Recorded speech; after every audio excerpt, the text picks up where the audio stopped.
Selamat memperingati hari kenaikan Tuhan Yesus ke surga. Hari ini kita memperingati kenaikan Tuhan Yesus ke surga. Saudara tahu, Tuhan Yesus yang kita sembah, dia mati, tapi dia dibangkitkan. Dia dibangkitkan, setelah itu dia naik ke surga. Saudara tahu kenapa dia naik ke surga? Ada yang tahu kenapa Tuhan Yesus naik ke surga? Nah, dengar. Tuhan Yesus naik ke surga bukan hanya mau bertemu dengan Bapanya. Bukan hanya karena rumah dia itu ada di sana, tempat dia itu ada di sana. Tapi dia ke sana dengan tujuan untuk menyediakan tempat bagi kita. Haleluya. Dia ke sana untuk menyediakan tempat bagi Bapak, Ibu, dan saya. Jadi kalau kita dipanggil pulang, kita sudah punya rumah di surga. Kita sudah punya tempat di surga. Yang setuju katakan amin. Ya, jadi saudara nggak perlu bangun-bangun rumah lagi, karena tempat saudara sudah ada di sana. Karena Yesus menyediakannya bagi saudara dan saya. Wow, keren banget. Kenapa sampai Yesus menyediakannya bagi kita? Karena kita adalah milik Dia. Karena kita adalah gambaran diri Dia yang sempurna. Haleluya. Yesus bilang begini, biarkan aku pergi supaya aku menyediakan tempat bagimu. Nah, kerennya gini, supaya di mana aku berada, kamu pun berada. Wow, keren banget saudara.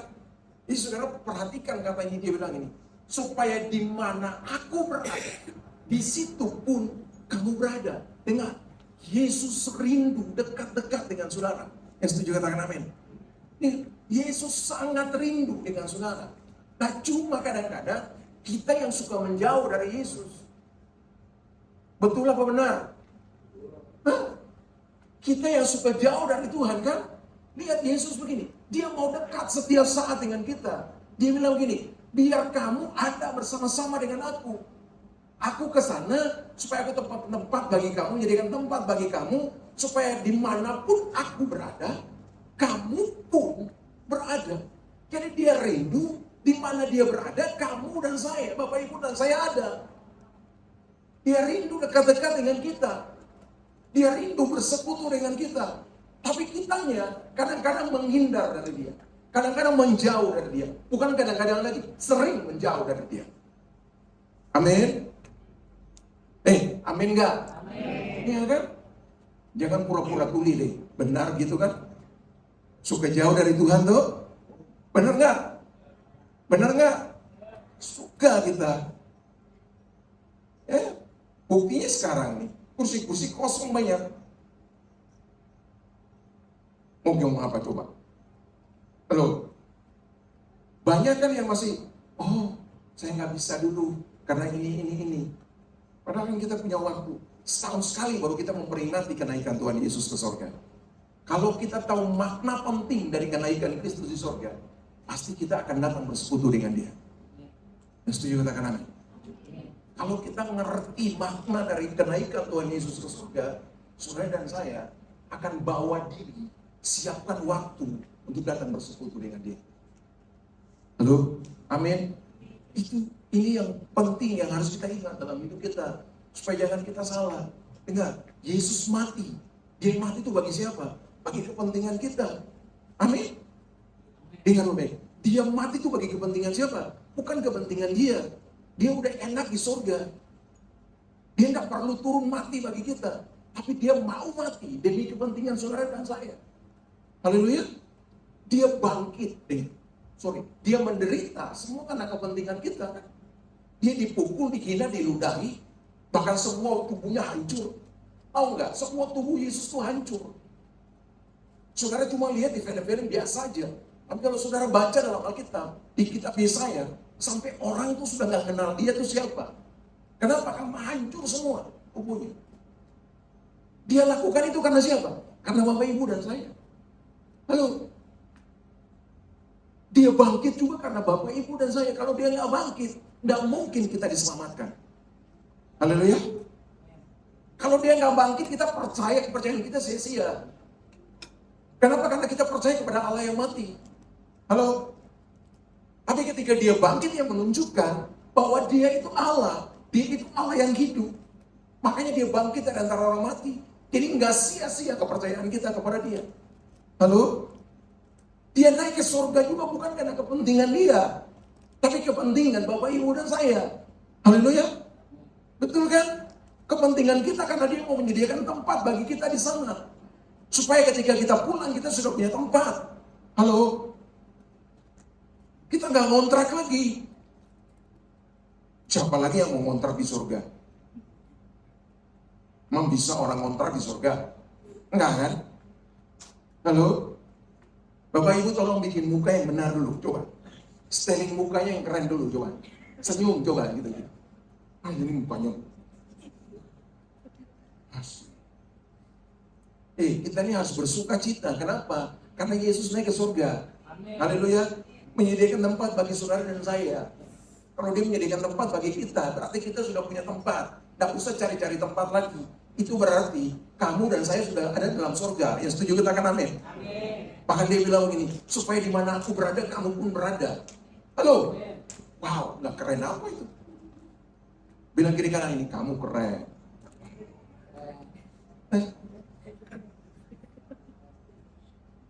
Lihat deh firman Tuhan. Kita lihat ini. Ya. Sorry. Ya, hari ini kita memperingati kenaikan Tuhan Yesus ke surga dengan tema Kristus Raja Surga dan Bumi. Kita belajar dari Kisah Para Rasul pasal 1 ayat 6 sampai 11. Jadi Kristus adalah Raja surga dan bumi. Dengar, dia bukan hanya Raja di surga, tapi dia juga adalah Raja kita di bumi ini. Yang setuju katakan amin. Firman Tuhan bilang, ya kita lihat ini. Peristiwa kenaikan Tuhan Yesus ke surga bukan sekedar peristiwa spektakuler, karena dia terangkat ke surga setelah menyelesaikan tugasnya di muka bumi, tetapi memiliki makna yang sangat mendalam. Yang pertama, bukti Yesus Kristus adalah Allah yang hidup, yang tadi saya bilang. Kalau dia mati, dia nggak mungkin naik ke surga, dia terangkat ke surga. Haleluya. Tapi karena dia hidup, makanya dia bisa terangkat ke surga. Makanya berkaitan satu dengan yang lain, mati, bangkit, dan naik ke surga. Tidak sampai di situ. Dia berjanji akan apa? Dia berjanji untuk apa? Kembali lagi. Dia berjanji untuk datang kembali lagi. Nah lihat, bukti Yesus Kristus adalah Allah yang hidup. Semua yang dia sampaikan tentang tujuan kedatangannya ke dunia telah terbukti. Semua nabi menceritakan tentang Kristus, tentang Mesias yang akan datang, menderita, mati, bangkit. Itu terbukti di dalam diri pribadi Yesus Kristus. Dia adalah Mesias. Nggak ada yang meragukan itu. Yang setuju katakan amin. Ya, kita semua yang percaya nggak meragukan itu kan? Atau ada orang yang meragukan? Tolong angkat tangan, biar didoakan. Adakah yang meragukan bahwa Yesus itu Mesias? Halo? Nggak ada dari kita satupun yang percaya Yesus yang meragukan bahwa Yesus itu Mesias. Dia itu Allah, dia Mesias. Datang untuk menyelamatkan seluruh kehidupan kita. Ribuan tahun para nabi sudah menubuatkan tentang dia. Haleluya. Dan itu dibuktikan ketika dia mati di kayu salib. Ketika dia mati di kayu salib, itu pembuktian bahwa semua apa yang tujuan Tuhan, tujuan Allah untuk menyelamatkan manusia itu tergenapi. Jadi semua nubuatan dari para nabi itu tergenapi di dalam satu pribadi yang namanya Yesus Kristus Tuhan. Haleluya. Amin. Nah, menunjukkan bahwa ia adalah Raja yang berkuasa di surga dan di bumi. Matius pasal 28 ayat 18 dan Ibrani pasal 1 ayat 3. Lihat, Matius pasal 28 ayat 18. Yesus mendekati mereka dan berkata, kepadaku telah diberikan segala kuasa. Di mana? Di surga dan di bumi. Segala kuasa telah diberikan kepada Kristus, kepada Mesias, kepada Yesus Kristus, anak Allah yang hidup. Yang kita percaya hari ini, segala kuasa yang ada di surga dan di bumi, itu ada di mana? Di Kristus. Amin, saudara. Haleluya. Jadi kamu percaya kepada Allah yang spektakuler, Allah yang dahsyat, Allah yang luar biasa, Allah yang punya kuasa, bukan hanya di bumi, tapi Allah yang punya kuasa di surga juga. Wow. Saudara percaya kepada Allah yang seperti itu. Dia menunjukkan itu, makanya dia bilang gini, dia adalah Raja di surga dan di bumi. Berikan tepuk tangan bagi dia. Nah saudara, kalau kita percaya kepada Allah yang seperti itu, nah dia bilang begini, ketika kamu percaya aku, Rohku tinggal di dalam hidupmu. Dengar baik-baik. Roh Tuhan, Roh Kudus yang tinggal dalam hidupku, hidup kita ini hari ini, itu punya potensi sama dengan Tuhan yang namanya Yesus. Haleluya. Kuasa itu, kuasa yang dia bilang begini, aku telah diberikan kuasa di bumi dan di surga, itu ada pada dirimu hari ini.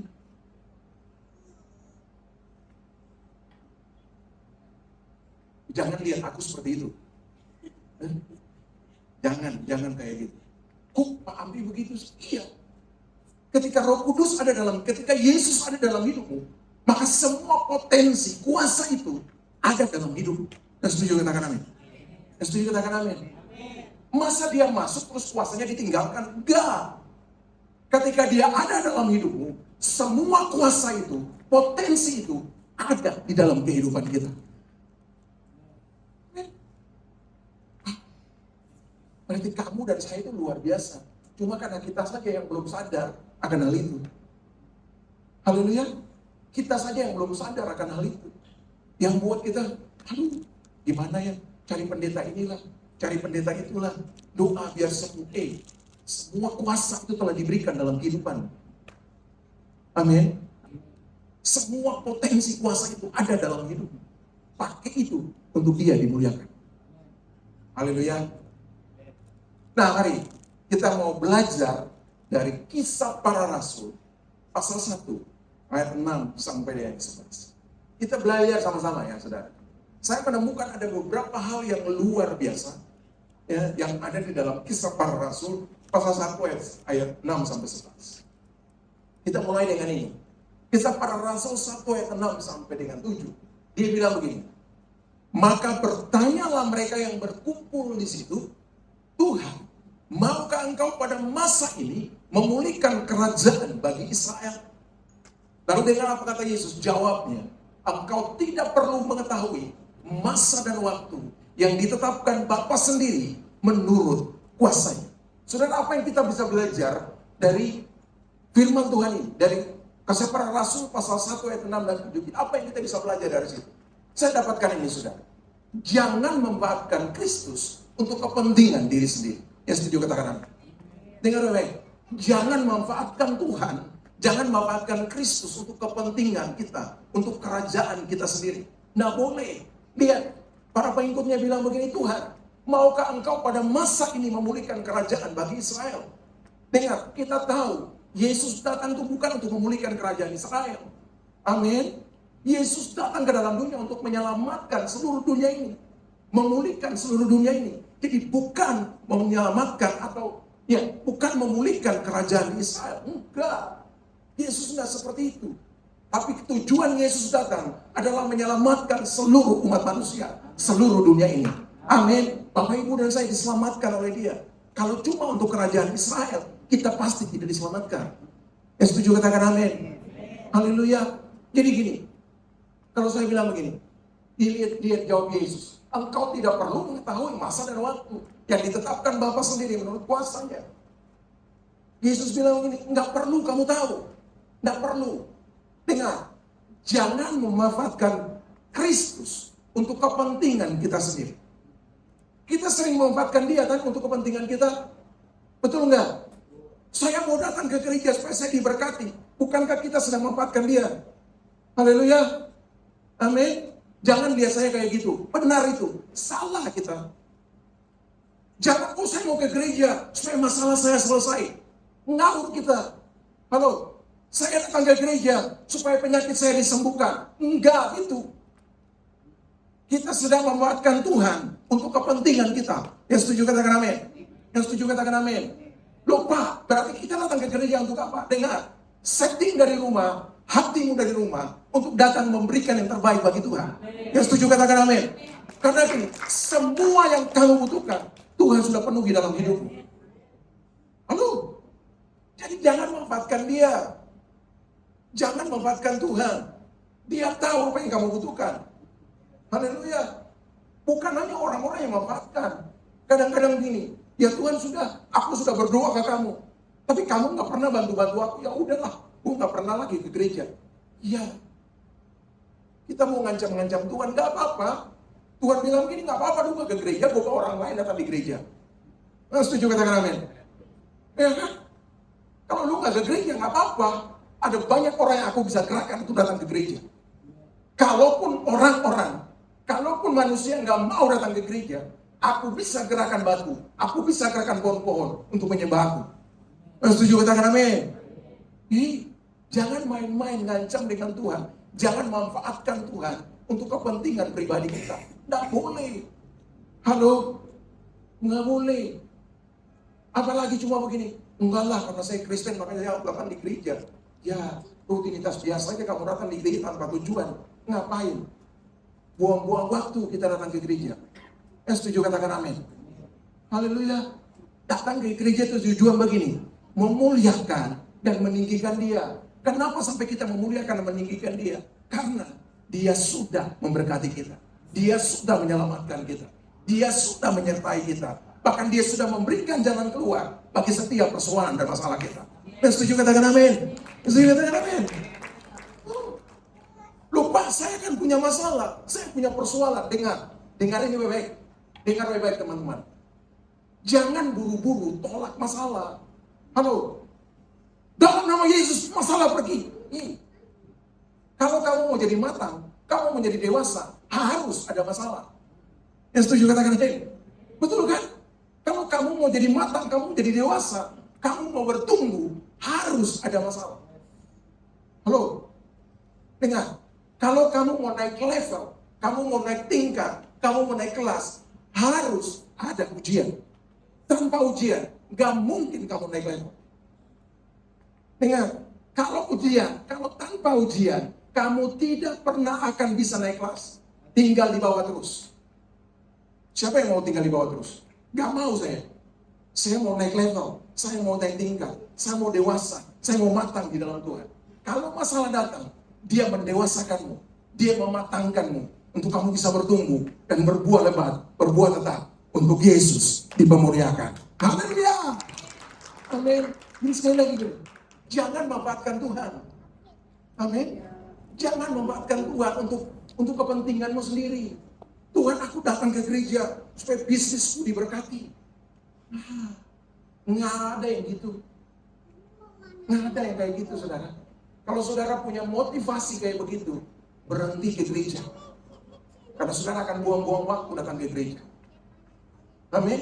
Saudara datang ke gereja, saudara mensyukuri semua kebaikan Tuhan yang telah diberikan bagi saudara. Kalau itu, setiap minggu saudara boleh datang ke gereja. Amin. Makanya perlu bagi kita untuk hal itu. Tahu itu. Kita ini sering memanfaatkan Tuhan. Benar kan? Kita suka memanfaatkan Tuhan. Tuhan, kalau aku nggak diberkati, aku nggak mau datang ke gereja. Tuhan, kalau bisnisku tidak berjalan dengan baik, aku nggak mau sekali-kali unjuk-unjuk kita untuk injak pintu gereja. Nggak mau Tuhan. Ya, kamu ngancam-ngancam Tuhan. Tuhan bisa bikin apa saja lebih dari itu. Kalau kamu nggak datang, Dia bisa datangkan 1 juta orang ke tempat ini. Kamu cuma 1 orang. Dan Dia bisa gerakkan semua orang untuk datang ke tempat ini. Atau datang ke gereja-gereja untuk menyembah dan memuji Dia. Haleluya. Jangan kita sembarangan. Misalnya perlu ngajar ini bagi kita. Di hari kenaikan Kristus kita perlu sadar bahwa kita tidak boleh memanfaatkan Kristus untuk kepentingan pribadi kita. Dengar itu? Tuhan, kok selama ini saya sudah senang, sudah sering banget. Setiap minggu gak pernah libur datang ke gereja. Gak pernah libur kingdom prayer, gak pernah libur di komsel. Tapi pergumulan saya kok gak dijawab Tuhan. Ya sudahlah, kalau begitu saya berhenti deh. Saya gak mau lagi datang. Saudara, kita sedang memanfaatkan Tuhan untuk kepentingan hidup kita. Dengar, Tuhan tahu apa yang kamu butuhkan. Amin. Tuhan tahu apa yang kamu butuhkan. Yang kamu pikir baju sepatu yang kamu pakai itu milik kamu? Enggak, itu milik Tuhan. Ya melongo lagi dia takut. Dengar, kamu pikir itu milik kamu? Enggak, itu milik Tuhan. Yang setuju katakan amin. Dengar, memang kamu bisnis, jago terus bisnis, berhasil, lalu kamu bilang itu kamu milik kamu hebat. Enggak, itu milik Tuhan. Amin. Kamu hanya sebagai pengelola. Yang setuju katakan amin. Dengar, kamu hanya sebagai pengelola. Yang punya siapa? Tuhan. Yang punya Tuhan. Dia tahu apa yang kamu butuhkan. Makanya nggak perlu ngancam-ngancam dia. Nggak perlu kamu manfaatkan dia. Haleluya. Kamu cuma tinggal gini. Perlu percaya kepada dia. Yang setuju katakan amin. Sebab dia Allah yang baik kok. Dengar. Dia Allah yang baik. Benar kan? Yesus itu Allah yang benar. Saudara lihat ini. Kalau dia Allah yang benar, orang yang benar sering bikin kejahatan enggak? Yesus itu orang yang tidak berdosa, benar kan? Benar kan? Yesus itu orang yang tidak berdosa. Kalau dia tidak berdosa, dia nggak mungkin menjahati saudara dan saya. Kalau dia tidak berdosa, Allah yang tidak berdosa, dia nggak mungkin jahatin kita. Benar nggak? Iya. Kita aja yang suka rasa-rasa. Aduh, rasanya gua nggak diberkati. Rasanya penyakit gua ini semakin hari. Ya rasa-rasa. Di dalam Tuhan itu nggak boleh pakai rasa. Yang kita harus tahu gini, iman, percaya, sungguh-sungguh kepada Kristus. Yang setuju katakan amin. Kalau kamu rasa di restoran sana tuh puji, ya promosinya Bapak. Siapa tahu dari sini semua makan dipuji, tapi bayar. Amin. Atau di istana yang geprek,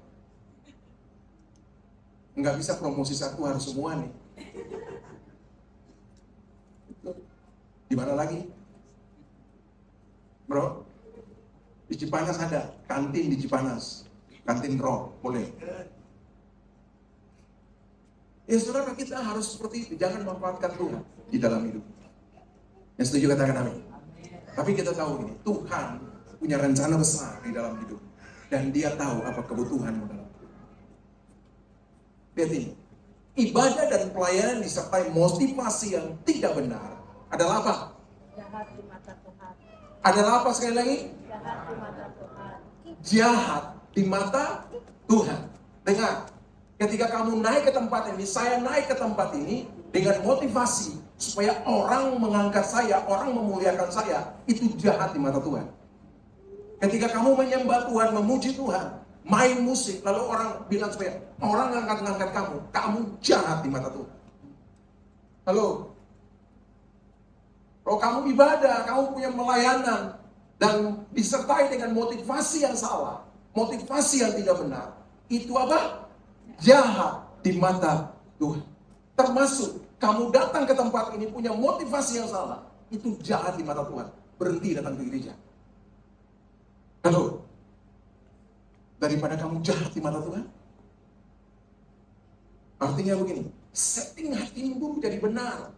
Supaya ketika kau masuk di sini, kamu tahu tujuan kamu, motivasi kamu datang ke tempat ini untuk apa? Yang setuju katakan amin. Jangan datang jomblo-jomblo ngenes, cari jodoh di gereja. Cuma tujuannya cuma itu doang, datang. Halo? Yang jomblo katakan amin. Waduh, takut banget jomblo banyak itu. Suaranya cuma satu doang. Itu yang pakai topi masih jomblo ya? Kalau ketawanya gede, aminnya kagak. Motivasi kita datang ke gereja, bukan itu. Tapi saudara tahu, ketika saudara datang di gereja, karena saudara sudah berikan yang terbaik oleh Tuhan. Yang setuju katakan amin. Termasuk pasangan. Halo? Saudara bukan punya tujuan datang ke gereja supaya cari jodoh. Enggak. Tapi saudara datang ke gereja karena saudara tahu Tuhan pasti sudah menyediakan jodoh yang terbaik bagi saya. Yang setuju katakan amin. Yang sudah menikah jangan katakan amin. Yang jomblo saja katakan amin. Itu baru benar.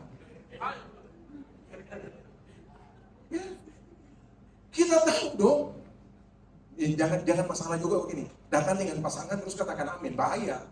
Pulang, lu cari jodoh apa lagi lu? Udah di sini bisa berantem itu. Seperti itu.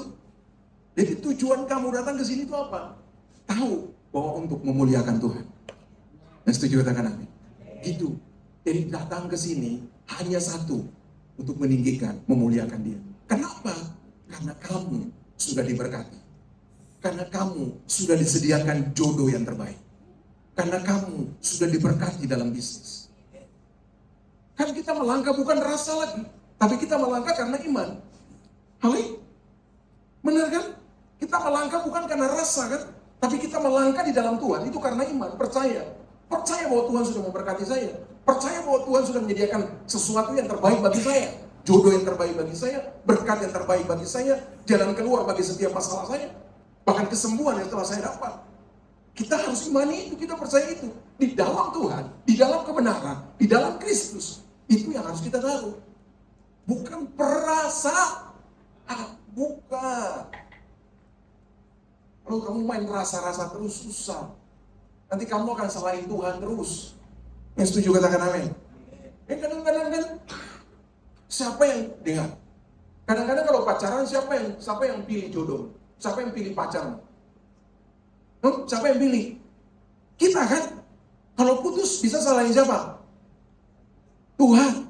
Ngaco kamu. Semuanya salahin Tuhan. Balik lagi ke Tuhan. Hei, kamu diberikan free will untuk cari yang terbaik. Karena hikmat Tuhan, Roh Kudus ada dalam hidup kamu. Yang menuntun kamu untuk memilih yang terbaik dan yang benar. Yang setuju katakan amin. Itu yang harus kamu cari. Jadi kita berjalan karena kita percaya Tuhan telah menyediakan yang terbaik di dalam kehidupan kita. Berikan tepuk tangan bagi Dia. Itu yang pertama. Kita lihat Kisah Para Rasul, ini yang kedua. Kisah Para Rasul pasal 1 ayat 8 dia bilang gini. Tetapi kamu akan menerima kuasa kalau Roh Kudus turun ke atas kamu. Dan kamu akan menjadi saksiku di Yerusalem, di seluruh Yudea dan Samaria dan sampai ke ujung bumi. Saudara, dari pembacaan firman ini saya dapat satu hal. Gini, Tuhan pakai kita untuk kepentingan kerajaannya. Yang setuju katakan amin. Haleluya.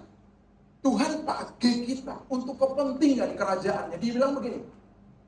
Tetapi kamu akan menerima kuasa Roh Kudus. Kalau Roh Kudus turun atasmu, memenuhi setiap kami. Tujuannya cuma satu. Tujuannya apa? Untuk menjadi saksiku di mana? Di Yerusalem. Di mana lagi? Yudea, di Samaria, sampai ujung bumi. Jadi Tuhan pakai kita untuk kepentingan kerajaannya. Ini baru benar. Bukan kita yang pakai Tuhan, tapi Tuhan yang pakai kita. Yang setuju katakan amin. Saudara lihat. Saya balik. Sorry. Ya. Kalau kita memanfaatkan Tuhan, dengar. Kalau kita memanfaatkan Tuhan, kamu tidak pernah akan mengerti kerancangan dan kehendak Allah dalam hidup. Amin. Dia bilang begini. Engkau tidak perlu mengetahui masa dan waktu yang ditetapkan. Enggak perlu kamu tahu, karena kamu tidak akan bisa mengerti, karena kamu memanfaatkan Tuhan. Yang setuju katakan amin. Kamu tidak pernah akan bisa mengerti rancangan Tuhan, kehendak Tuhan, apa yang Tuhan taruh dalam hidupmu, kalau kamu dan saya memanfaatkan Dia. Haleluya. Jadi jangan memanfaatkan Tuhan. Makanya ini beda. Kalau Tuhan pakai kita untuk kepentingan kerajaannya, maka begini, Dia akan mengatur semua jalan, kamu akan tahu apa yang akan kamu lakukan. Karena rancangan itu Tuhan akan berikan dalam hidup. Haleluya. Kalau Tuhan pakai kita, Dia akan tunjukkan itu bagi kita. Tapi kalau kamu pakai Tuhan, manfaatkan Tuhan, jangan harap Tuhan kasih itu untuk kamu. Tapi ketika Tuhan pakai kita untuk kepentingan kerajaannya, kamu mengerti rancangan Tuhan di dalam hidupmu. Karena kamu tahu, kamu akan memberitakan kebenaran. Yerusalem bicara tentang keluarga. Amin. Orang terdekatmu. Yudea itu bicara tentang orang di sekitar, lingkungan di sekitar. Samaria itu bicara tentang apa? Bicara tentang orang yang belum percaya Tuhan. Dan ujung bumi, dia ujung bumi. sampai ujung bumi, sampai bangsa-bangsa. Engkau akan dipakai untuk memberitakan kebenaran Tuhan. Yang setuju katakan amin. Dengar, Tuhan pakaimu di mana? Bukan hanya di gereja. Kadang-kadang kan orang berpikir tuh gini, aku mau dipakai Tuhan, mau melayani Tuhan di mimbar. Boleh saja. Dan itu tidak salah. Tapi dengar, yang benar itu gini, Tuhan pakai untuk kepentingan kerajaannya di setiap aspek kehidupanmu. Dalam bisnismu, dalam keluargamu, dalam pelayananmu, dalam komunitasmu, di mana saja Tuhan pakai kamu di situ. Untuk apa? Menunjukkan diri. Haleluya. Menunjukkan dirinya. Bahwa ini loh, anaknya Tuhan. Anaknya Kristus. Seperti ini. Kerajaan Allah diperluas. Kenapa? Karena kamu yang benar, hidup benar. Dalam tindakan, dalam perbuatan, dalam apapun yang kamu lakukan. Orang akan melihat Yesus di dalam kehidupan. Amin. Haleluya. Jadi gini, izinkanlah Tuhan pakai kamu untuk kepentingan pekerjaannya atau kepentingan kerajaannya. Jadikan dirimu itu sebagai representasi dari Allah, dari Kristus di dunia ini. Karena dia sudah gak ada, dia sudah gak kelihatan. Cuma kuasanya yang ada dalam diri kita. Itu yang harus memakai kita. Itu yang harus kita kerjasama untuk memakainya untuk kemuliaan bagi nama dia. Amin. Yang setuju katakan amin. Haleluya. Jadi mari saudara, jangan memakan Tuhan. Tapi biarkan gini, Tuhan pakai saya. Supaya saya tahu rancangan Tuhan di dalam hidup saya. Tapi kalau kamu manfaatkan Tuhan dalam hidupmu, kamu tidak pernah akan bisa mengerti rancangan Tuhan dalam kehidupan. Amin. Jadi gini, teman-teman dengar. Kalau mau pergi, kalau saudara gini, datang ke gereja, atau datang ke persekutuan, datang komunitas, saudara tahu bahwa saudara kesana untuk memuliakan Tuhan. Dengar, bukan cari berkat di sana, karena berkat saudara sudah dapat. Amin. Jangan cari jalan keluar bagi saudara, masalah saudara di sana. Enggak. Karena jalan keluar bagi masalah saudara, Tuhan sudah selesaikan. Kan sekarang saya bilang, kita bukan lagi pakai perasaan, tapi kita pakai iman. Kita pakai kepercayaan kita bahwa dia, Yesus, itu ada dalam hidup saya. Dan sudah memberikan yang terbaik di dalam hidup kita. Yang setuju katakan amin. Yang terbaik bagi Tuhan itu banyak. Bisa saja dikasih masalah itu yang terbaik bagimu. Supaya kamu belajar taat. Supaya kamu belajar untuk tunduk terhadap dia. Haleluya. Yang terbaik bisa saja kamu sakit. Bisa. Karena kamu akan belajar dari sakit penyakitmu untuk menyembah dan memuji dia. Nah, setuju katakan amin. Haleluya. Bisa saja berangkut. Itu yang terbaik bagi Tuhan bagimu. Supaya kamu bisa sadar bahwa kamu harus berharap hanya kepada Tuhan. Bukan karena kemampuanmu. Amin. Bukan karena kepintaran. Bukan karena kecerdasan untuk berbisnis dan sebagainya. Tuhan bisa kasih yang terbaik seperti itu bagi kamu. Tapi kamu sadar, kamu percaya begini. Semua yang terbaik itu akan membawa saya untuk lebih bertumbuh dan berbuah untuk kemuliaan bagi nama dia. Haleluya. Amin. Kita lihat. Dan bagaimana Tuhan memakai kita? Yang pertama begini, melalui teladan hidup, terus melalui perkataan dan tindakan, terus melalui pelayanan, terus melalui doa. Kita akan dipakai Tuhan seperti itu. Melalui teladan hidup, kita adalah saksi nyata tentang kasih Tuhan dan kuasa Allah. Hidup kita harus mencerminkan kebaikan, kasih dan pengampunan. Bagaimana kita harus melihat kesembuhan terjadi dalam hidup kita? Coba, bagaimana kita bisa melihat kesembuhan, mujizat kesembuhan terjadi? Kalau butuh kan harus butuh orang sakit kan? Benar kan? Kalau nggak ada orang sakit kan nggak mungkin saudara akan lihat kesembuhan. Jadi Tuhan bisa pakai aja. Tuhan berikan yang terbaik menurut dia. Bisa saja ada orang yang seperti itu. Dan tiba-tiba bisa ya Tuhan jamah dia dan sembuhkan dia. Pemulihan terjadi dalam hidup dia. Mujizat kesembuhan terjadi. Amin. Iya. Makanya penting bagi kita. Jadi kita harus meneladani Kristus. Jadi ketika kita seperti itu, makanya kita harus bersaksi. Tuhan, aku sudah diberkati oleh Engkau. Engkau sudah menyertai aku. Engkau menyembuhkan segala sakit penyakit. Kita bisa bersaksi dan menyampaikan kebenaran itu bagi orang lain. Melalui kehidupan kita. Melalui perkataan, tindakan, kita diutus untuk mewartakan kabar baik. Injil kerajaan Allah. Baik melalui perkataan maupun tindakan. Saudara perhatikan, Banyak orang yang percaya Tuhan. Bukan karena banyak orang yang percaya Tuhan. Bukan karena perkataan kita. Tapi tindakan kita yang dilihat oleh orang. Itu yang membawa banyak orang untuk datang kepada Tuhan. Amin. Saya pernah cerita di sini. Dan saya ingin sampaikan ini juga bagi saudara kesaksian. Ada seorang teman di Cipanas waktu itu. Dia tinggal di Jakarta. Orang ini orang, wah, saya nggak usah bilang suku lah. Suku ini susah untuk masuk. Bukan suku Sunda ya. Orang negara ini susah untuk percaya kepada Tuhan. Tidak perlu saya ngomong negara. Satu saat dia datang ke kita, lalu dia minta dibaptis. Saya waktu itu belum di Roh, masih di gereja lama saya, masih di tempat mertua saya. Lalu dia datang minta baptis. Lalu kita cerita, kita ngobrol dengan dia. Ada beberapa orang yang ngobrol dengan dia. Lalu kita terakhir kita tanya begini, kenapa sampai kamu percaya Yesus? Ternyata waktu dia di Jakarta, itu dia tinggal itu berdekatan dengan ada orang Kristen di situ, orang Batak. Jadi setiap dia nggak kenal orang itu, dia nggak kenal, bahkan nggak tahu namanya. Tapi dia tahu orang itu Kristen. Nah setiap hari, setiap saat dia lihat hidup orang itu.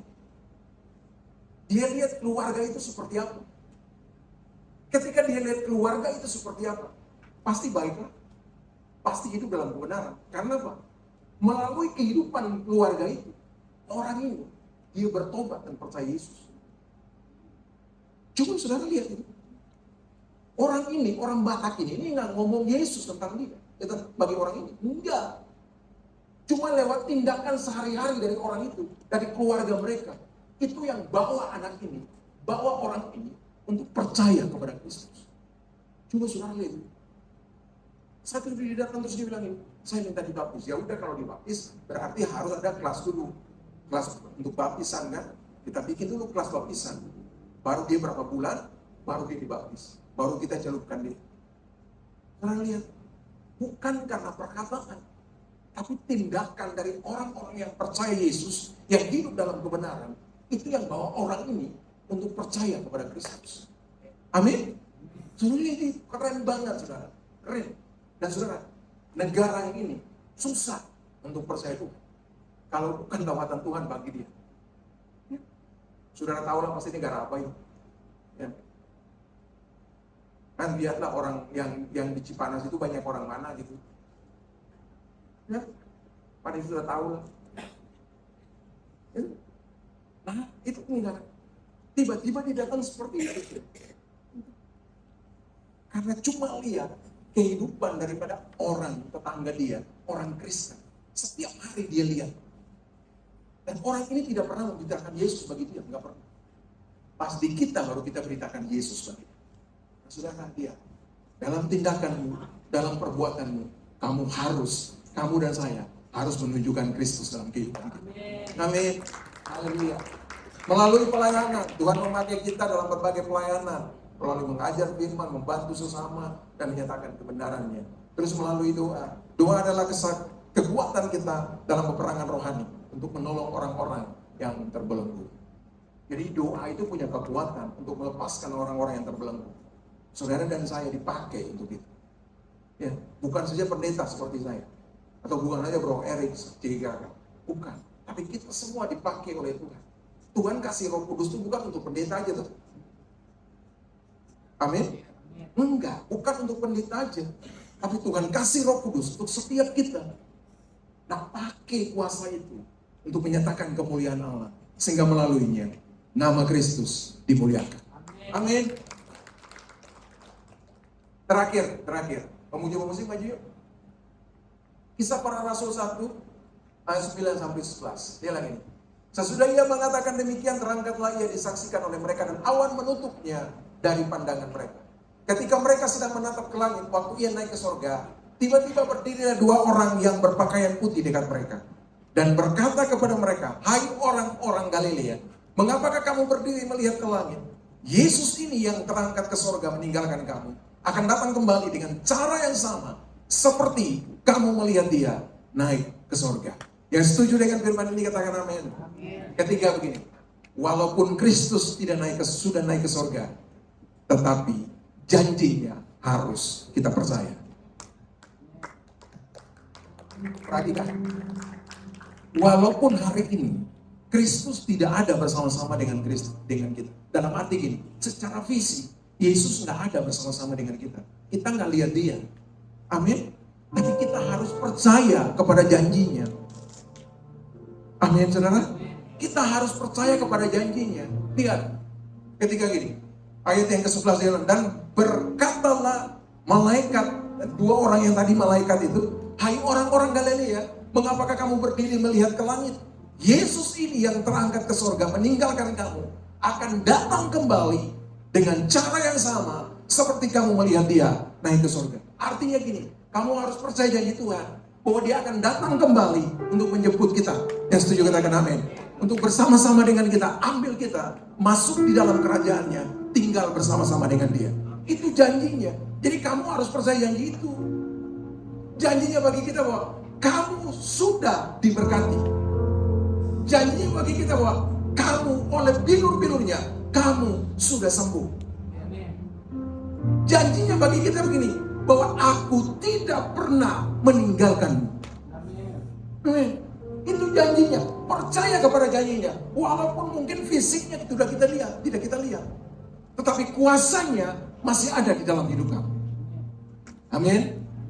Kuasanya itu masih ada di dalam hidup kita. Jadi nggak usah takut. Dia pergi, tapi dia memberikan penolong bagi kita. Penolongnya itu punya kualitas sama. Karena pribadi ketiga dari Allah itu Roh Kudus yang tinggal di dalam kehidupan kita, yang memampukan kita, yang berjalan bersama-sama dengan kita. Bahkan dia bilang begini, lebih baik aku pergi. Dia bilang gitu, lebih baik dia pergi. Supaya apa? Dia mengirimkan Roh Kudus untuk kita. Kenapa sampai dia pergi? Yesus ketika di dunia ini kan sebagai 100% manusia dan 100% Allah kan. Sebagai manusia ini terbatas. Kalau ada orang yang membutuhkan dia, pada saat itu di Israel, orang membutuhkan dia di Indonesia, nggak mungkin kan? Dia harus pakai beberapa jam, harus terbang, karena keterbatasan dengan apa? Dengan manusia, kemanusiaan dia. Itu persoalannya. Tapi mendingan dia pergi supaya Roh Kudus yang berkarya. Kalau Roh Kudus itu tidak terbatas dalam ruang dan waktu. Hari ini dia menjamah kita di sini, Roh Kudus yang sama bisa menjamah orang di luar negeri pun sama dengan kita. Haleluya. Makanya dia bilang begini, lebih baik aku pergi supaya Roh Kudus turun atasmu yang memerintah dalam hidup. Halo. Ini kan, ini yang luar biasa dalam hidupmu. Bahkan dia bilang begini, kalau Roh Kudus, kalau kuasa itu ada dalam hidupmu, maka engkau akan mengerjakan pekerjaan-pekerjaan yang lebih besar yang pernah aku lakukan di dunia ini. Di Bapak Ibu dan saya mampu melakukan pekerjaan-pekerjaan itu. Haleluya. Amin, saudara. Penting bagi kita untuk mengingat ini. Jadi walaupun secara fisik Yesus tidak ada, tapi kita harus percaya kepada janji. Percaya bahwa Tuhan mampu dan selalu memenuhi janjinya. Karena itu adalah karakternya. Yang setuju katakan amin. Yang setuju katakan amin. Karena iman ia juga dan Sarah beroleh kekuatan untuk menurunkan anak cucu. Walaupun usianya sudah lewat. Karena ia menganggap dia yang memberikan janji itu setia. Allah setia menepati janjinya dalam hidup. Allah setia menepati janji dalam hidup. Dengar, janji manusia orang dunia bilang apa? Hutang.